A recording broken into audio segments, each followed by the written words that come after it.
ఏంటక్క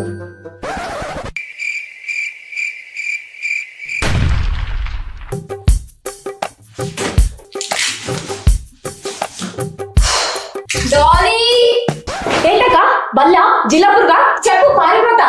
నువ్వెలాగో నీట్ గా ఉండవు, అట్లీస్ట్ నీ బట్టలైనా ఈ వార్డ్రోబ్ లో ఆర్గనైజ్డ్ గా నీట్ గా ఫోల్డ్ చేసి పెట్టుకోవచ్చు కదా.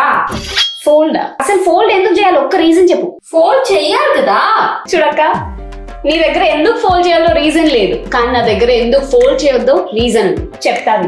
ఇప్పుడు నువ్వు బయటికి వెళ్ళాలనుకో, డ్రెస్ తీసుకోవాలి, ఇలా తీసి ఇలా ఓపెన్ చేసి ఇట్లా వేసుకోవాలి, అవునా కదా? అదే మనం ఫోల్డ్ చేయకుండా ఇలా వదిలిపెట్టామనుకో, మనకు అవసరం వచ్చినప్పుడు ఇలా బట్టలు తీసుకొని ఇలా వేసుకోవచ్చు. దీనికి ఎందుకు అక్క ఫోల్డ్ అన్ఫోల్డ్? ఎలాగో అన్ఫోల్డ్ చేసేదానికి ఫోల్డ్ ఎందుకు చేయాలి అని క్వశ్చన్ అడుగుతున్నా. వై? Ask your self.